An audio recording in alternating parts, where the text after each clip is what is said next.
Cool.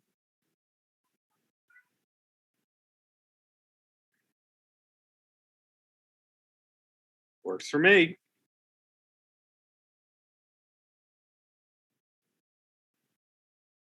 All right. I have, I would love to welcome. Oh, where is it? Okay. Hmm. You guys hear me now? Well, I'm Yeah, not talking. yeah, yeah. I put up your audio. I'm gonna put down a little. Okay, great. I would like to welcome Darren Paltrowitz for my first show of my new season. And I can think of no one more apt to help me start it off. You help me so much, and I appreciate you so much. So I just, wanted to let you know. That is beyond kind of you. When I when people say who are the best interviews you've ever done, two or three of them are people that that you gave me. So thank you for your support over the years, Jamie, and really an honor to be doing this. Wow. Well, I have so many people sending their regards to you. One being Ro Coley. He is on there now. And then Melanie Rodriguez, I saw earlier Oh, today. Melanie, She yeah. worked with you a She while ago. she gave me an early job or two that I had, and she's probably doing pretty fine herself. She is where I used to work doing marketing, and yeah, she's doing quite well.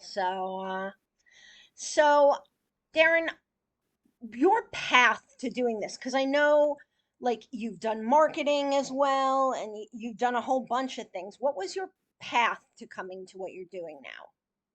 When I was 16 years old, I really wanted to get a lot of free CDs and concert tickets because, the money wasn't just automatically coming to me. So one of my favorite bands at the time was a band on Electric called Superdrag. And that was the early days of the internet. I saw an AOL address and I bothered their manager. And when I was 16, I kind of said, I can build a website for you. And he went, okay, so do it.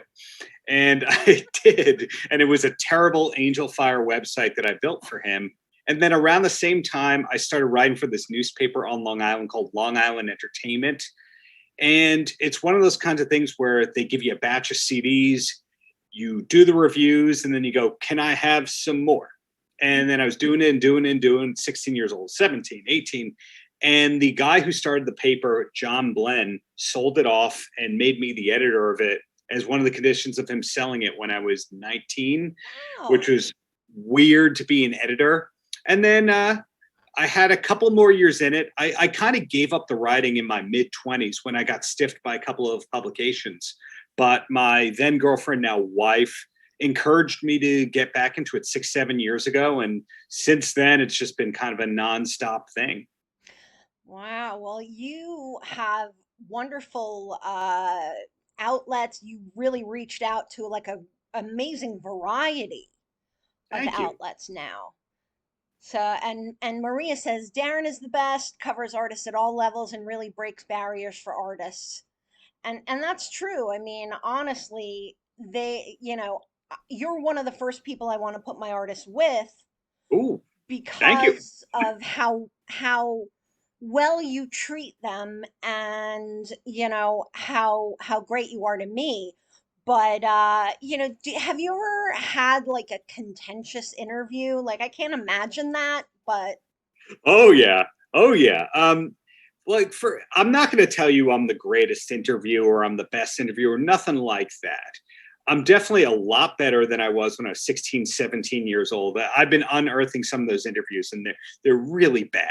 oh But yeah. anything you do for a long time, you just get better at it. And I've had contentious interviews like two members of the Eagles, both of them not nice guys. Wow. You come in like thinking the Eagles are going to be these salt of the earth sweet guys, like no. But I'm going to say it's really like less than 1% of the interviews I do are negative experiences. Everyone eventually gets warm at some point. Yeah, yeah, it's true. It's true. And have you had any interviews that like were better than you expected? Like you really expected nothing and it was great. I'm going to say I always have the inverse relationship thing where the ones I go in super excited and prepared for usually are letdowns, and the ones I'm like, turn out to be amazing, and you connect with the people and they go, what's your address? And then you just hear from them. So I'm just always surprised all the time. And lately I've been taping interviews like 6 days a week. So that's a lot of surprises. Yeah, yeah. And one in particular that I enjoyed watching was the one you did with Archie from Jubalong, and that was Oh, very different for me. thank you. You made that one happen. I didn't know when you said, "Hey, I got this client. She's super inspiring, super interesting." I said yes because, well, it's Jamie. Jamie is one of my favorite publicists to work with, sure. And then I did the research and I went, "Oh, she did all those Manhattan mini storage like campaign slogans I used to see on the subway. This person's fascinating." And you dig and you dig and you dig, and she Yeah. was wonderful to speak with. Yeah, that was very fun to watch. Mike 2584 asks, "Who's your dream interviewee?" Hmm. Well, the one I've been chasing more than anybody is David Lee Roth. And I interviewed him in '03 when I was, I think, 21. Yeah, 21 sounds right. And I unearthed that about a month ago and I just put it up. And I just hear what I asked him then, and I'd ask him different things, much different things now. Yeah. Oh, wow. Well, I think that's a doable thing for goodness sake. But Oh, I've been trying and trying and trying. You hit him from every angle. You're like, who's his business manager? Send it there. Okay, I know his sister. Let's send it to his sister. Radio silence from Diamond Dave, unfortunately. wow. See, I never understand that. I never understand complete silence. It's funny. I saw a story recently online about a journalist who was complaining that a publicist pitched them a story, they said yes, and then the publicist disappeared. Oh, yeah. And I was like, why would anyone do that? That's 5%. I'm sorry to cut you off. That's like Oh, 5% of all my interviews. I've gone through like 5 different reps and projects on Sammy Hagar where that's happened, where they're like, yeah, yeah, we'll let you know Monday. And then they ghost you. Andrew Dice Clay, I think I'm at 5 or 6 different representatives over the last 5 years. I mean, oh. I hope I'm not ruining anything by naming names here, No, but I just, you know what it is? I think we make it better when we talk about it. yeah, I mean, that's why I'm doing this on the whole. Like, I want to know what people can do better, you yeah, know? well, But it just perplexed me to hear that a publicist would do that. yeah. I'm going to say every PR experience I've had with the New York Mets. Yeah, yeah, yeah, totally. What you need? What do you need? I need this. Ghost. Um, the guy that they recently let go after 20 years of WWE, who was overseeing all their stuff. Oh, the wrestling industry is the worst with Really? ghosting you. I have a couple people that are awesome and fantastic to me, but part of me wonders if it's just the way that they were trained with PR is that they have to set the playing field that you're beneath them and hop on every word. I don't know. I don't understand that. Like, that to me makes zero sense. Maria asks an interesting question. How do you turn around an interview when the artist is not engaging or interesting? How do you bring out the best when it feels wrong? Um, I have a few different ways when that happens. One is flatter them. uh, but compliment them Egos. about something reasonable. Another thing is actually asking them things where you don't think they get asked that all the time. Like if it's a junket about the new movie, you actually ask them what music they're listening to for fun and what TV show you should be watching and when the first time they did this was. And usually when you ask a person about themselves and it's not on the blacklist of questions, they're usually pretty receptive. Yeah, yeah, yeah. It's definitely an ego thing, I would think. Um, Mike, who clearly knows your family, says, has Oh Melissa my ever suggested someone for you to interview that you made happen afterwards, or any friends and family? so many times. My wife, Melissa, who I think I said it before, I was kind of out of writing and she got me back into it through this local opportunity. And for as a bit of a curse to her, I never stopped. I write every damn day. But I use her as a sounding board a lot of the time for things to ask. I'll say, hey, do you have any questions for the people? Who should I be going towards? How can I push the ball forward? And some of these interviews, not a lot anymore, but some of them I'm a nervous wreck because I've been such a big fan for a long time. Like you wouldn't have wanted to see me before the first time I interviewed Gene Simmons. I Oh, was yeah? fine. And then he turned out to be so nice and the opposite of everything everyone says. But I'm sure I Really? asked her questions on that one. Yeah, I mean, I also think, like, because my experience with him was terrible, but I was also his publicist for something, and that was, Was ooh. that in the Sanctuary era or which No, era? it was in the Tongue magazine era. Oh no, yeah, yeah. No wonder it was bad. I quit that. Yes. Yeah, yeah. And Concert Crap was saying one of their newest contributors had a publicist ghost them after asking when they were available for an interview. Yeah. Oh yeah, that happens to me 4 times a week. Um, I had somebody who's working on an Arnold Schwarzenegger project be like, "Oh, you're interested in talking to Arnold? Let us know." And I'm like, "Great, here you go." Ghost, ghost, ghost, ghost. I was offered and then ghosted for a Fred Armisen interview a couple days ago. Like Really? it happens all the damn time. Of, do you want to talk to this person? I'd love to. Yeah, that's confusing. Super Um, confusing. yeah. He'd also like to know how long you usually take to prep for an interview. Oof. I've had interviews that I prepped 0 seconds for, where literally they said, "Hey, do you want to speak to this person? When? Right now." Okay. I've Wow. had lots of those happen. That happened with Brett Favre, like Wow. 4 or 5 months ago. I was at a press junket thing here in Long Beach, Long Island yesterday, and they're like, "Do you want to talk to people?" Okay. Well, this is so and so. Oh, I don't even know where she works, but I think you do this long enough, you just know you could talk to people without knowing what they do and kind of follow up on questions. Yeah, yeah, absolutely. I mean, you get a feel for them, and then Yeah. you can go from there for sure. Um, and it's funny, Maria Ferrero is saying some stuff in chat that is so true.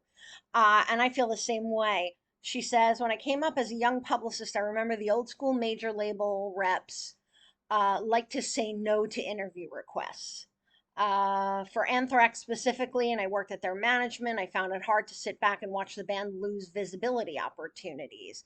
I think publicists have a responsibility to really make and maintain good relationships. Being a strict gatekeeper can be counterproductive. Absolutely right, Maria. Yeah. And I'm going to add to that all the compliments I threw at you, Jamie. Maria and her team at Adrenaline have always been such a pleasure Oh, to work yeah. with. There's that short list of publicists that they'll send me a pitch and they're like, "Do you want to do this?" And you go, "But it's for them. I'll do it." And you guys are Yes. there. Yeah. And oh, and my cousin Kayla is in Long Beach too. So Oh, wow. yeah, Yeah. yeah. There's like I go there 30,000. every time I get my hair done. So she's the We best. will feed you. We'll pour you with drinks. Whatever you need, you come by. We'll get you in Hmm. Long Beach. Um and yeah, Regina Joskow is on here and she says Oh, Regina, some yeah, from Rounder, yeah, yeah, sometimes it's management that puts the kibosh on the interview. Absolutely it is. Sometimes yeah, you get excited and you offer it and then you have to go, oh well. But the thing is, I think like people like Regina and Maria and myself, like will tell you, you know, like we'll be like, oh, I don't think it's gonna work out, and maybe next time or something like that. Like I don't understand people that just ghost. Like that to me is yeah. not what you do for a living when you're a publicist. There's this one publicist. I won't say her last name. I'll just say what her first name is. Her first name is Monique. And she one time told me this thing, and I posted on my personal Facebook. I usually don't post personal feelings. I just share articles every now and then. But she told me, when I asked if one of her clients was available on the weekend, she said, "No artists do interviews on Sundays. That's so low rent." And I thought, oh, I've offended. And then I asked them, they went, "No, she's just lazy." Yeah. Yeah. I So can imagine. everyone has their own rules, but I'd say I'm good with like 80% of publicists will work with me a second, third, fourth, and fifth time. Nice. Well, that's, I feel like we're partners in making good things happen, Sure. and that's how I like to think of the relationship, and that really, like, because there's a difference between like a blogger and a journalist. Yeah. You know what I mean? And like, it's funny, Regina was just saying something on email like earlier in a group we're in. And she had to qualify, like, bloggers are not bad, but like, and I know that's not what she meant. Um, but and Well, I don't mean it either, frankly. yeah. But like, a journalist does research. Doesn't matter where they're writing. I don't care if they're writing on their own page or on Facebook or whatever. Like, if you're a journalist, you do research. You know who you're talking to. You have a plan for where you're going to go with the interview. And I think like the same thing should be said of publicists. Like, I don't feel like someone is really a publicist if they don't know who they're talking to, and if they don't do things with intent. Like, I don't know, maybe it's me being like, shaking my fist at the clouds and being an old No, lady. But no, no, not at all. I agree with you. When one of the things I was doing a lot of before COVID was press trips, where a lot of people who see me covering music or entertainment don't realize I also travel, food, CBD stuff, drinks, and all that. And so I was going on these city trips once or twice a month. And you'd have a sit down, 3 meals a day with another 10 writers that you were there on the trip, and you'd compare notes. And I would regularly be horrified listening to the writers and their lack of preparation. And there was this one trip to Louisville, or as some people say, Lowellville. How do you say it? Louisville? I say Louisville. Yeah. I want to say Louisville, but they corrected me. But there was a Rolling Stone editor who's there on the trip, and he's like, "Yeah, this is my vacation. I'm not going to write about this." And you're like, "What?" I just approach every assignment in going like, well, there's going to be more, and I got to do a good job here, and I'm going to work with these people again. So I get the vibe that a lot of publicists are just like, I got to get this one piece of coverage, and then we'll worry about our problems later, instead of going, well, I'm going to work with this writer again. Yeah. And you know He what? did me 3-4 favors. Yeah. I'm going to give him something back, like a bartender with buybacks. Right. And that's exactly something Regina's saying in the chat. She's saying, I don't think some people realize the relationship between writers and publicists is symbiotic. We need one another. Sometimes writers and editors ignore us, and sometimes we, treat people badly, but it's all about relationships. And like, the funny thing is, Regina, she said, or at least it used to be back when we talked to one another all the time. Yes. I miss phone calls. I do, and I think that it's, we got to form close relationships because we talked on the phone. I mean, don't you like, I think that's how I got to know you. Yeah, I got an invasive phone call like 2 hours ago from a publicist, like out of nowhere after 6 p.m. I got a call like, yeah, like what? I think, yeah, like what? You couldn't just email me to write about your client? Like this one particular person, I did the last 2 or 3 things I did for him. I said, look, I'm not interested. I'm just doing this because you were helpful to me when I was 17 and you gave me Oh, Crazy Town and crazy town. Endo and Oh my God. Splendor, the lower rungs of Sony at that time. And he was Hmm. nice to me. So I felt, hey, I'll pay it back. And so I did those one or two favors. And then he's coming to me for more favors. Like, no, I'm not Right. doing that. And he's calling. No. Well, I think it's you have to know how to balance it. I mean, I Yes. don't call people after 6 o'clock. Like they're having dinner with their families, and like you have to realize that Yeah. everybody you're talking to is a human being. Yeah. And plus, Even I even only really talk to the people I know and like anyway. So, fair. Yeah, this isn't a person I had a relationship with, but there's certain publicists. Like, if you call me up, I'll take the call. Whatever Jamie needs, that's great. You've built up your credibility. But I think in any profession, it's kind of, if you're thinking long term, it's about relationships, like Regina was saying, like you said. I think Maria said something like that too. yeah, yeah. And it's funny. She also, Regina said, email makes me feel like I'm shouting into a void. And it's true. Like, I do feel that way. I mean, I understand the need for it, and I understand that a lot of people don't have time to get on the phone now. And Yeah. sometimes, like, I have friends that'll chase me down to get on the phone, and I'm like, but like, I'm always happy I did it once I do have a phone call with someone. And, a lot of my job is organizational, and especially after this, like, pandemic, I want to see and talk to everybody now, Yeah. you know? I get it. I get it. I'm gravitating towards a few people a lot more, whereas I used to be trying to please everybody. That's one change that's been for me. But That's great. uh, I don't think that there's one piece of logic as to why I do an article. Sometimes it's that I like the publicist. Sometimes it's like that I like the artist. Sometimes I owe a favor. Sometimes it's like I had one a couple of weeks ago where it's like, can you please talk to this guy about pancreatic cancer awareness and the D&D graphic novel he wrote? And I'm like, Ooh. and she's like, if you do this for me, you'll get an interview with Jimmy Garoppolo, the quarterback for the 49ers. Done. So Mm. how many questions about pancreatic cancer can I ask you? Right, right. And Give and and take. yeah, I mean, and I also think like you do stuff for different kinds of publications. So Yeah. you do get a variety in your work that a lot of like just music writers don't get. Which is refreshing, I would think. Um, and it's funny, Ob Driver, I don't know if you know him. Do you know him? I You don't, but that will if doesn't you mean don't it. yet. Okay. And he's right. I was reading the Muckrack and Cision surveys saying journalists want only email between 7 and 10 a.m. on Monday.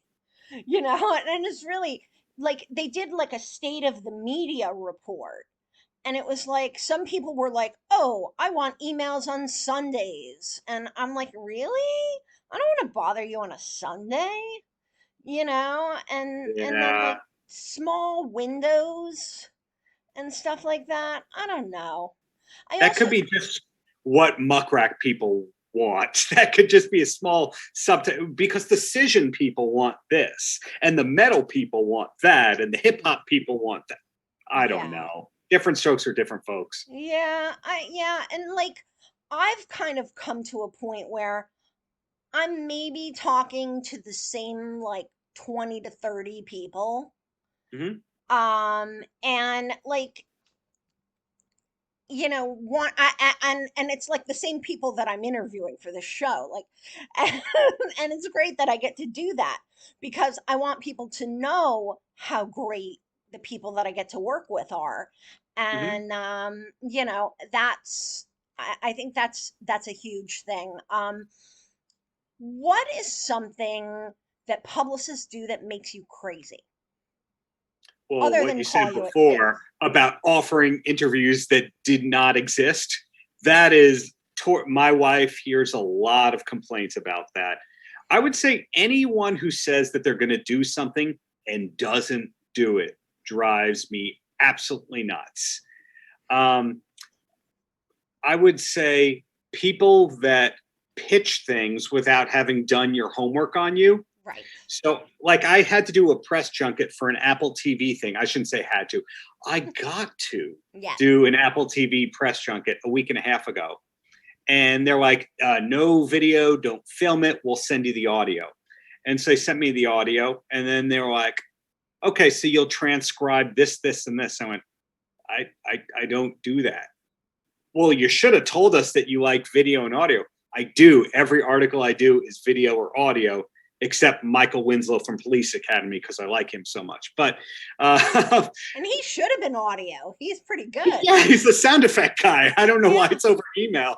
They said he was only doing email. Okay. Oh, all right. But yeah, I would say if you're going to book an interview with a writer, like, just spend 3 minutes Googling them, see what they do.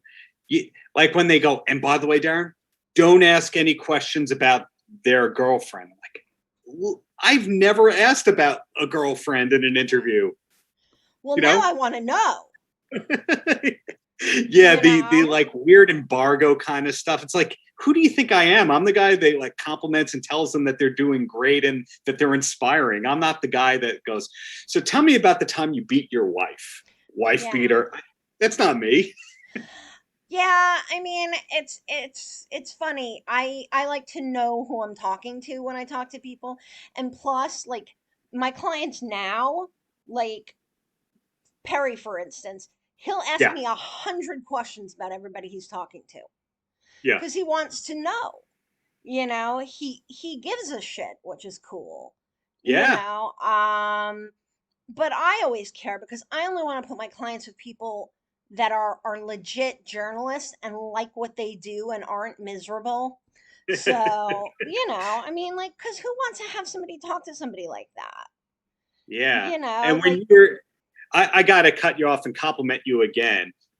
The interview that you gave me with Perry, when people ask me like, who is the best person you've spoken with? That's like one of the first names I say. Like, when I know that you're representing someone, I know that they've been media trained and they're good and they're prepared.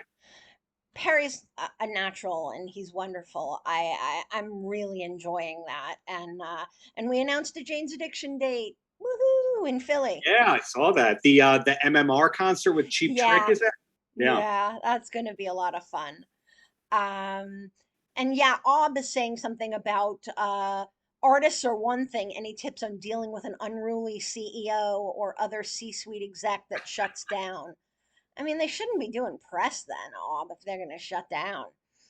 Like, what I usually tell artists is this is the day job part of your job. Yeah. Doing press. You could be sitting at a desk and filling out forms or whatever, but you get to do interviews and talk about yourself. You know, but I don't understand executives being weird. Oh, I've had them. I've had the greatest executives. I've had the worst executives. I've gotten the worst edits related to executives where it's kind of like the publicist after that goes, by the way, he spoke about 2 product lines that are not being announced for 7 months, so I'm going to need you to take that out. It's usually the CEOs, in fact, that know less about what's going on in the company than the publicist who's flacking them. Oh, yeah, absolutely. I've definitely experienced that, and it seems so has Ob. Yeah. And yeah, I mean, I think also like what could and I do think this about journalists whenever I talk to them, what could we do to help? You know, like what could we do to make your experience with our clients easier? Well, you are, again, the compliment party keeps going on. You're very good to amazing at what you do. So this isn't at you per se, because your clients are on time. Your clients are not overscheduled so that there's cancellations unexpectedly. Overscheduling is a big problem. Oh yeah, I had one where I was waiting on the line for 15 minutes today. That they're like, you have a strict 10 minutes and the person's 15 minutes late. That happens so much more than you think, but that person's going to be giving me very big actors and comedians. So I just Mm-hmm. take it. Right. So Right. what can they do? I like when there's media sites or like hidden links that have all the photos there, that have the key talking points, that kind of a thing, Yeah. the cheat sheet. That way, after the interview, I don't have to go, where are the photos and when do I have to post this by? You know, you can put that embargo in the same spot. Almost like a frequently asked questions for the writer, podcaster, etc. Yeah, that's a great idea, actually. I just have to add a little more to my folder. I'm gonna do that. Um, yeah, I mean, just because I feel like Regina said, we all have the symbiotic relationship, and I ask everybody, like, what can we do better? Um, how do you prefer to receive things? Like a link to stream if it's music, or like, Hmm. yeah, how do you prefer? I like to give the little test of, do I like the first song? So ideally, if it's a YouTube link, then there's no logging in, there's no fishing around. Mm, You just click on it. And then if you want to find more, then you'll go to Spotify and all the other places. So for me personally, LinkedIn goes a really long way. Why did I say LinkedIn? YouTube. YouTube goes a yeah. long way.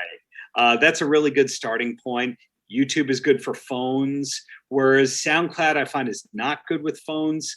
Sometimes Ah, podcasts are not good with phones. So yes. that first, you take somebody who's in a bad mood, they don't want to click that second or third time. It didn't Mm-hmm. work, done. So get them Yeah. with the YouTube link. Uh, I like bullet points in my pitches, the who, That's what, great. where, why, when approach. Um, Avoid the cliches. Ugh. Um, I have seen so many awful press releases in my time. Yeah, if I saw a press release that was like, this is the name of the band, 3 top 40 charting hits, album is on this label, represented by this person, has toured with blank, I'd go, oh, okay, that's all I needed to know. When you start doing the parentheses of like the mastering engineer's credits, Oh, yeah. Well, but then also I had Karen Bliss on last season, and she's like, I want all the liner notes. So, like, I think it has to be, it's more know who you're talking to and what they like. sure, sure. Because I was like, who would have thought you would have wanted the liner notes, Karen? And she's like, I always want the liner notes. And I'm like, all right, now I know. Um, but I'm guilty of sometimes I want the liner notes. She's not wrong. I'm being a little more abrasive these days. oh, believe me, I'm with you on that. Um, Roe asks, have you ever had an interview so bad it was unusable for your piece? So many times. And Really? it's up to you if you're going to salvage slash edit around it. If you're going to be upfront to the representative and go, look, it's a bad look. It's bad. Do you want to retape it? Or you just go, sorry, man, you blew it. And sometimes that's so bad could be that the person's audio connection was so bad that it buffered every 3 seconds. So you couldn't get the words, you couldn't get anything. Like, for example, I had a lovely, wonderful conversation with Nancy Wilson from Heart a couple of years ago, Hmm. and it didn't record. And the phone Oh. connection was bad. And you're like, we could tape it again. And they went, no, she's not available. I went, Mm, okay, well, instead, I'll do 2 or 3 paragraphs that are a rewrite of the press release. Mention that I had a lovely conversation with her that didn't record, and here's among the topics we spoke about. And here's links to get more information. And here's the embed of the latest single or two, that's which wonderful. it sucks that my interview is not documented, but didn't you still get an article? Oh, absolutely. And I mean, most people would just be like, "Oh well, sucks for you, bye." And that's very kind of you to do it that way. And I think that's great. Yeah. I've like cringed on the phone when I've heard some like early, bands early in their careers doing interviews, giving one word answers? Oh, I've I've had those. I had an Yngwie Malmsteen one of those when I was 18 or 19. That was not early in his career. Unfortunately, I taped over it. I wish I could digitize that and put that one out, but they Wow. happen. Yeah, yeah, no, absolutely. I mean, and I cringe because I'm like, oh, I want better for this, like I want better Yeah. for the journalist, I want better for, the band, and it's just also, you know, um, but yeah, I'm very particular, and I think it's as I've started working with artists that are bigger, I see the gamut. Yeah. Like like you talk to Tommy Lee. Talking to Yeah. Tommy Lee is a completely different thing than talking to a new Which, band. thanks to you, that one happened again. Thanks, Jamie. Well, he's super fun, and Yeah. I was excited for you to get to know him, you know. So yeah, so that's like you get excited for your friends to meet. You know what I mean? Totally. That was my first rock cassette ever. I love Motley Crue. I'll forgive all the bad Motley Crue for how much I love the good Motley Crue. And I just remembered something. I had a one word interview that was amazing. What? Uh, the two times I've interviewed Doyle from the Misfits, he kind of gets off on annoying journalists. So if you ask him a yes or no question, he goes, no. And when you're there, it's horrifying. And then you listen back and go, that is funny. That is really, really funny. I cut you off there. I'm sorry. No, I wanted to hear about that. Man, Doyle. Like, I love professionals. Like, I'm sure Maria feels this way about Randy from Lamb of God. But, I love listening to Tommy talk to people. I love hearing them fall in love with him. Uh, same, same with Perry. I'm lucky. I get some really good people. And wait until you talk to KK Downing. He's lovely too. But Oh, yeah. I yeah, liked him a lot. Yeah. yeah. Talk to him about golf and he lights up. Oh, I gotta talk to him about golf. I haven't yet. Tommy plays golf too. Um, Yeah. Aub wants to know what's the best swag gift you've ever gotten to ensure a positive piece. Well, this is, I'm going to make as concise of an answer as possible. But when you cover food, drink, travel, etc., you get gifted a lot if you play the game right, like every day, multiple times a day, to the point that suddenly you go, I don't have enough space for all this stuff. So it's like today, a diet soda company sent like not just like the coupons and the 10 packs, but like a Jenga set with their logo on it.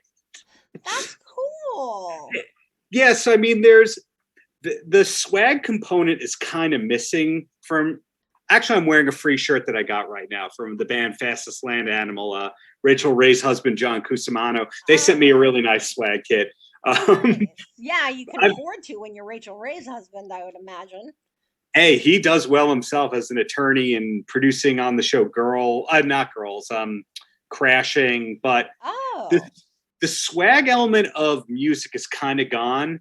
But yeah. like every day with food, it's they go like, hey, would you like to try our whiskey? And you're like, okay. And then 4 bottles come and you go, oh, Oh man. See, Ro makes swag. So I get to see oh. all kinds of cool stuff that he makes.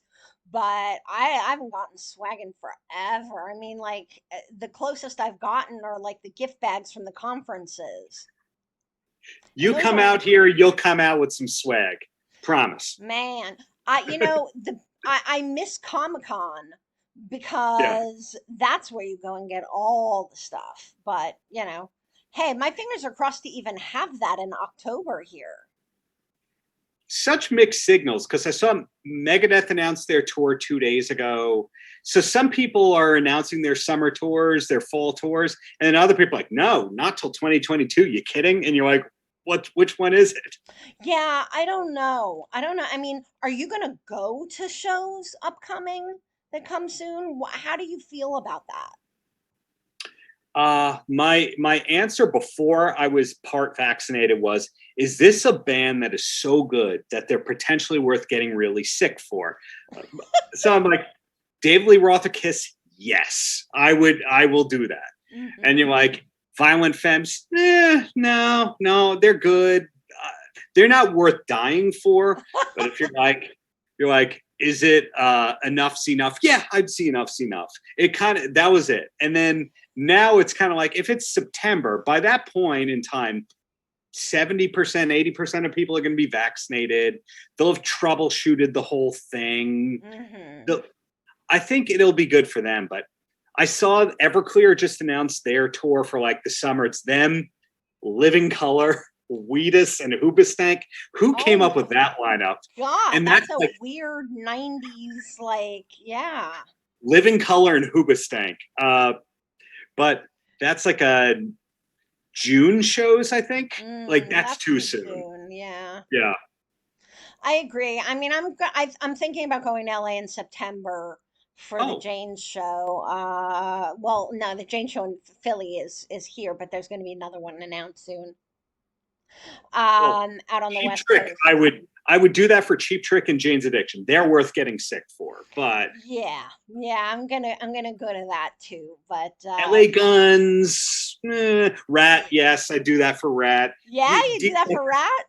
Oh yeah, I never miss Rat. Well, that's awesome. Oh, Ob is saying the Dresden Dolls press box was a pretty slick offering. Oh, I would love that. Well, I did some consulting work for Amanda Palmer, and yeah, this was like 2011, 2012, something like that. And when she wants to spend money on something because she believes in it, she will spend money on it. She will spend people's money that donated on it. Fair. Good assessment right there. She'll Kickstarter the hell out of that budget. Yeah. No, hey, I gotta hand it to her. I worked with her at one point at Roadrunner, and I know it was not her favorite time, and frankly, it was not mine either. But it just wasn't the right place for her. But I do very much love Brian. So who's with the Violent Femmes? No offense meant to the Violent Femmes. Yeah. Great band, just not going to die for them, Right? No, absolutely. There so few things are worth dying for musically these days. Rat, David Lee Roth, Kiss. Well, that's awesome. This has been a lot of fun. Now, where would you like people to find your writing? Like, where should they look for you on social media too? That was a really good tee up. It's like you've done this before. Oh yeah, season 2. Season 2. If you just put my name, Darren Paltrowitz, like Gwyneth Paltrow with the "it's" at the end, that's an easy way to find me. But I'm at Paltrowitz on most of the social media. If you put it in iTunes or wherever you're listening to your podcast, you'll see Darren Paltrowitz there. The Darren Paltrowitz Show, aka the Paltrowcast, is Darren Paltrowitz. It's on 30 plus weekly stations, so you could also see me on some TV and digital outlets. So just put the name in, paltrowitz.com. If you message me, I will get back to you 95% of the time, unless you stand me up. I don't know. That's easy to find. And I encourage everyone to read the stuff that Darren does on The Hype and V13 and Jewish Journal and all of that. Pleasure to have you for my first show back. See, now I'm excited to do it again. Hey, all my pleasure. Again, you're one of the good ones. No, you're one of the amazing ones. When it's a Jamie Roberts artist, I say yes. And I think that when somebody has that kind of a reputation, it's with good reason that they do. And Maria and Regina and a lot of the other people who listened and wrote in, also great people. So the great people